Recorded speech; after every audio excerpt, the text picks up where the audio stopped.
काल और कर्म दो चक्कर दुनिया में लगातार चलते रहते हैं।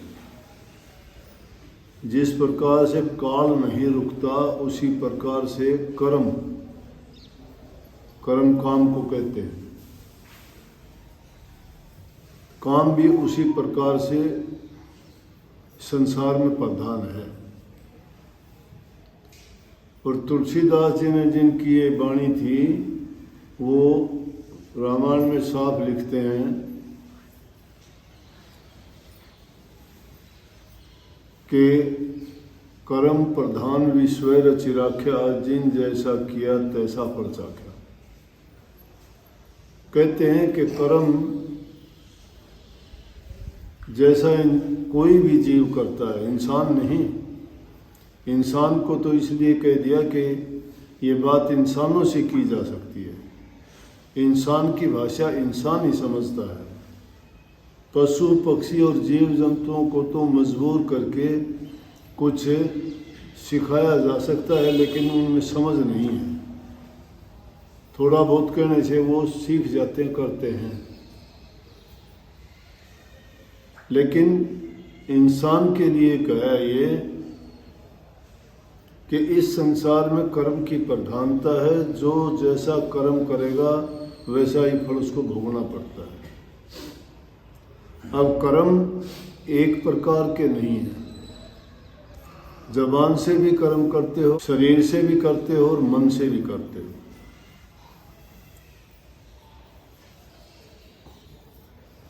तीनों प्रकार के कर्म करते हो और हर कर्म का परिणाम बनता है। कोई भी चीज हो, प्रकृति में नियम है, अगर हमने उंगली भी हिलाई तो भी उसका रिएक्शन है। अंग्रेजी में कर्म को एक्शन कहते हैं और उसको जो एक्शन का परिणाम है उसको रिएक्शन कहते हैं। अब कर्म जैसा इंसान ने किया है, लेकिन कर्म करना भी मजबूरी है। परंतु कर्म के रूप को समझ के अगर किया जाए आदमी तो दुखों से बच सकता है। इंसान को जब दुख होता है, तकलीफ होती है, पीड़ा होती है, फिर उसको याद आता है। कोई लाखों में एक होगा ये चिंतन करके कहता होगा कि आज जो मेरी हालात है वो मेरे कर्म के कारण है। अच्छा हो जाता है तो हर इंसान कहता है मेरी परिश्रम का परिणाम है, ये मेरी मेहनत है, मेरी समझ है, मैंने किया है। लेकिन जिसको दुख तकलीफ या कोई चीज़ होती है वो नहीं कहता कि ये मेरे किए हुए कर्म का परिणाम है। कोई बिरला होगा जो इस बात का चिंतन करके कहे कि हाँ मैंने कुछ किया होगा बुरा, उसका परिणाम। लेकिन कर्म भी एक जन्म से दूसरे जन्म में कैरी करता है इंसान, हर जीव करता है। तो इंसान तो कम से कम इस बात को समझ सकता है कि मैं इस जन्म में मुझे अच्छा अवसर मिला है। पिछले जन्मों की तो बात छोड़िए, किस योनि में थे, समझ थी नहीं थी, भला किया बुरा किया, लेकिन कुछ ना कुछ अच्छा किया हुआ तभी इंसान का चोला मिला। लेकिन अब इंसान का चोला पाके अगर हमने अपने कर्म को नहीं बनाया, नहीं सुधारा, तो हमारी भी वही गति होगी। कितने उदाहरण दिए इसमें। कर्म, क्रियमान कर्म जो अब करते हैं ये कर्म है।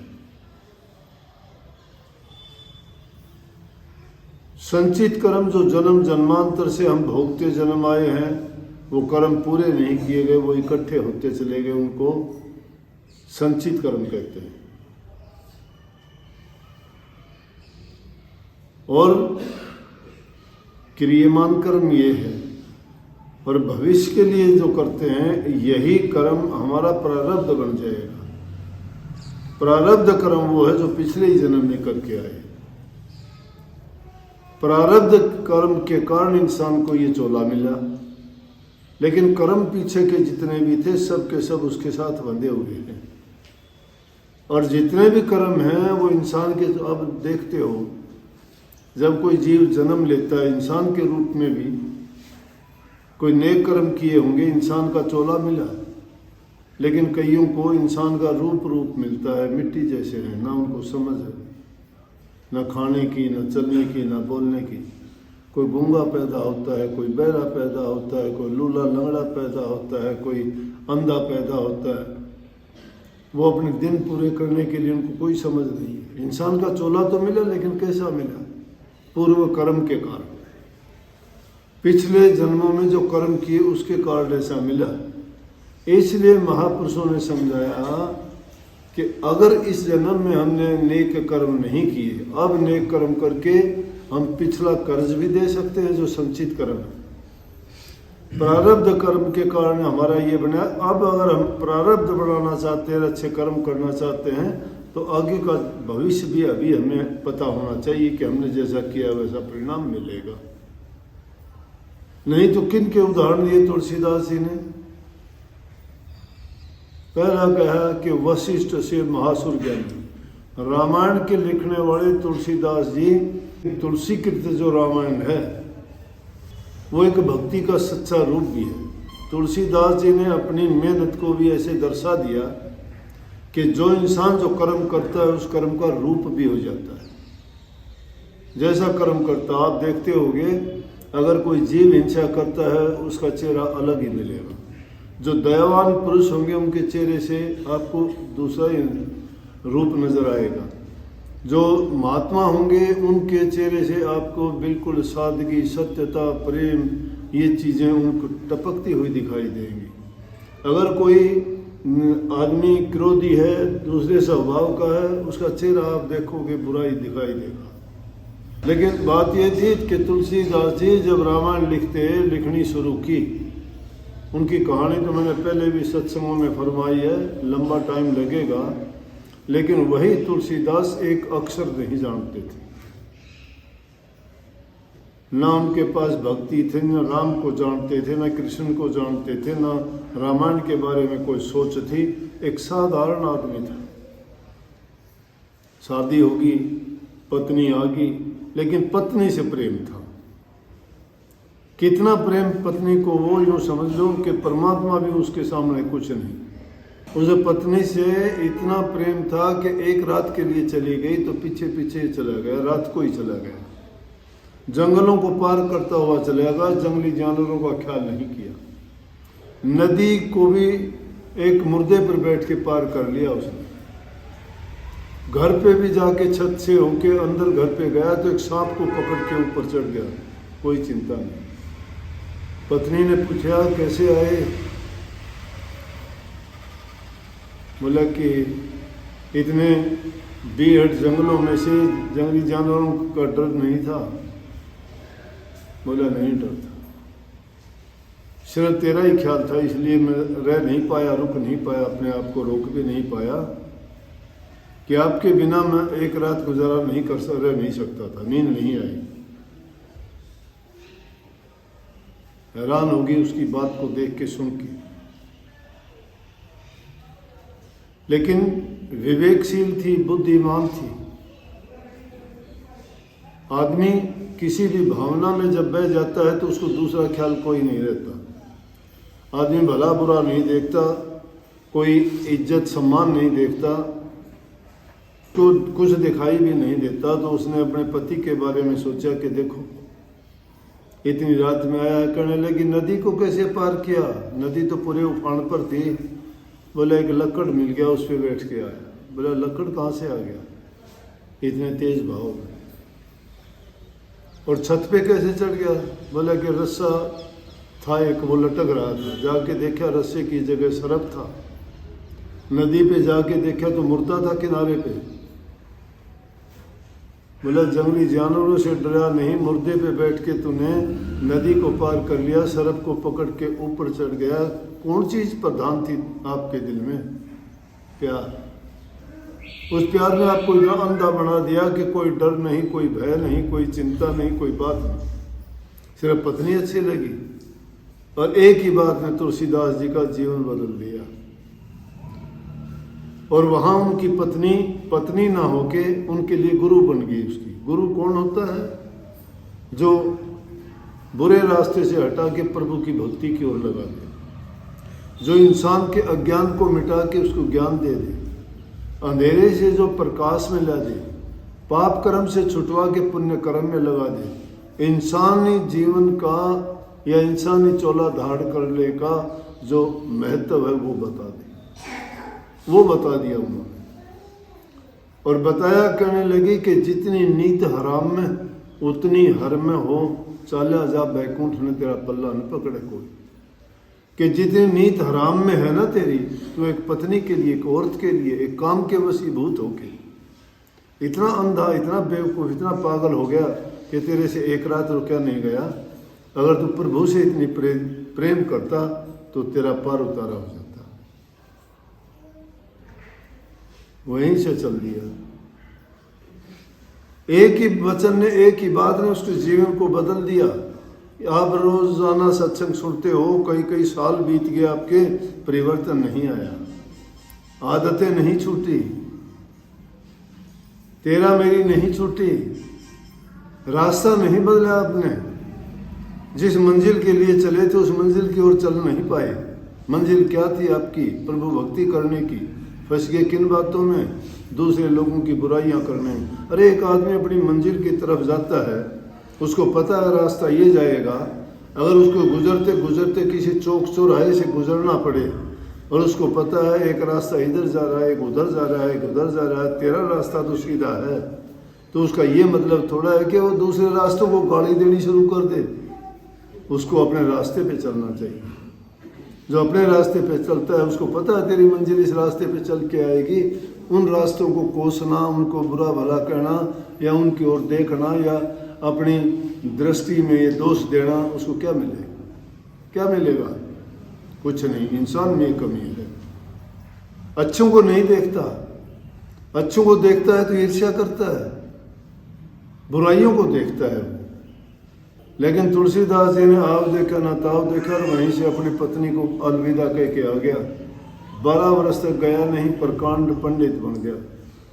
पढ़ाई की, पढ़ाई करके अपने मन को एकाग्र किया और उन्होंने भक्ति करके श्री राम की और रामायण लिखी।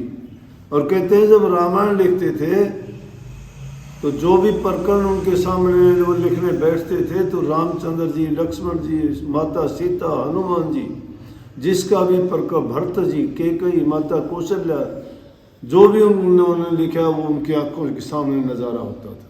वो देखते थे, लिखते थे ऐसे, क्योंकि एकाग्रता तो पहले से ही थी, लेकिन उसको उन्होंने डाइवर्ट कर दिया, उसी चीज को भक्ति में लगा दिया। और उसी तुम जिसकी भक्ति करते हो, जिसको याद करते हो, तुम्हारे पास होता है, तुम्हारे मन में, तुम्हारे ख्याल में, तुम्हारे विचार में, तुम्हारे सोच में, तुम्हारे जीवन में। यही गुरु भक्ति कहते हैं कि गुरु भक्ति कर, गुरु का ध्यान कर, प्यारे बिना इसके नहीं छूटना। नाम के रंग में रंजिया मिले तो धाम नहीं जपना। जगत के जाल से जो तो हटो मर्दानगी करना। जिन्होंने मार मन डाला उन्हीं को सूरमा कहना। ये मन बड़ा जालिम है। तो वही तुलसीदास जी रावण की बात छोड़िए, कहते हैं कि वशिष्ठ से महासुर यानी कर्म गति थी न, उसमें दूसरा कौन क्या दखल देगा, क्या करेगा। उन्होंने लगन लिख के रखा कि कल रामचंद्र जी का राज्याभिषेक होगा। हुआ क्या?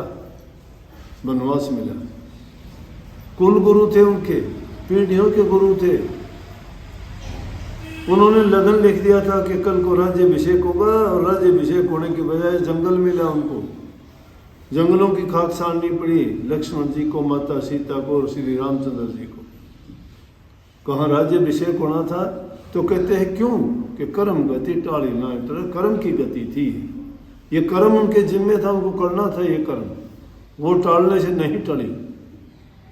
आगे कही कि कित फंदा कित पार दी, कित वो मृग चरे, क्या धरती का तोड़ा हो गया, फंदे में आन गिरे।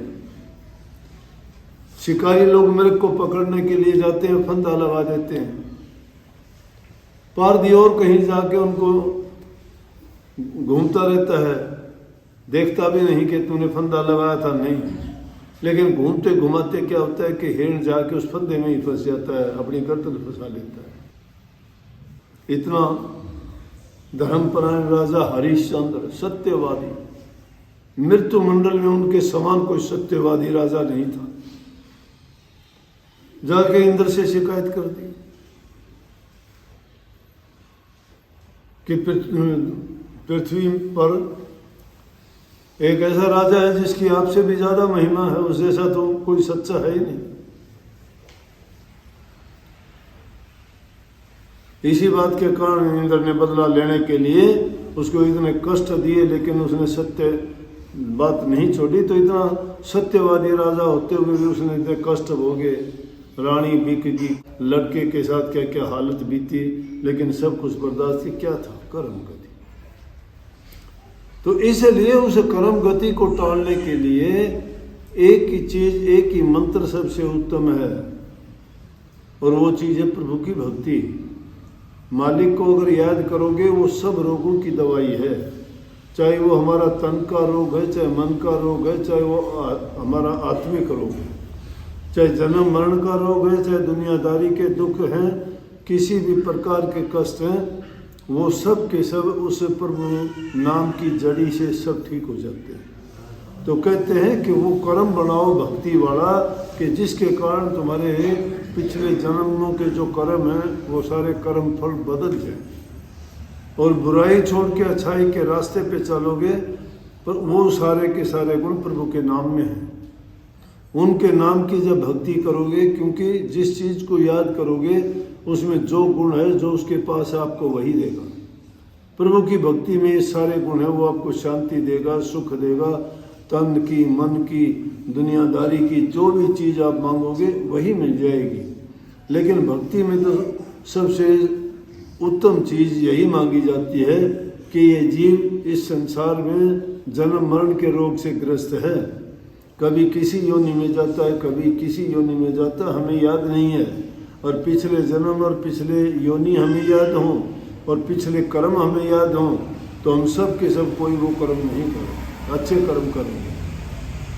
लेकिन वो याद ना होने के कारण हमें भूल पड़ी है इस जीव को, और उस भूल के कारण ये नए नए कर्म करता रहता है, कर्म का कर्जा चढ़ता जाता है, और वो कर्म को बना नहीं पाता, इसलिए दुख सुख झेलता है। अच्छे कर्म करने वाले यहाँ राजा बाबू सेठ साहूकार बढ़ के सुख भोगते हैं, और जो खोटे मंदे कर्म करते हैं वो दुख भोगते हैं, अंधे लूले लंगड़े बन के इस दुनिया में अपना टाइम गुजार के चले जाते हैं, लेकिन कर्म फिर भी नहीं टूटता। कर्म अगर टालना चाहते हो तो कर्म को बनाओ, और वो कैसा कर्म? नेक कर्म। नेक कर्म भक्ति से बनते हैं, उनमें दया धर्म ये चीज़ जब होंगी तो उसमें मन वचन और कर्म तीनों चीज़ों को शुद्ध और पवित्र बना लोगे, तो आपके सारे काम सही होते चले। आशीर्वाद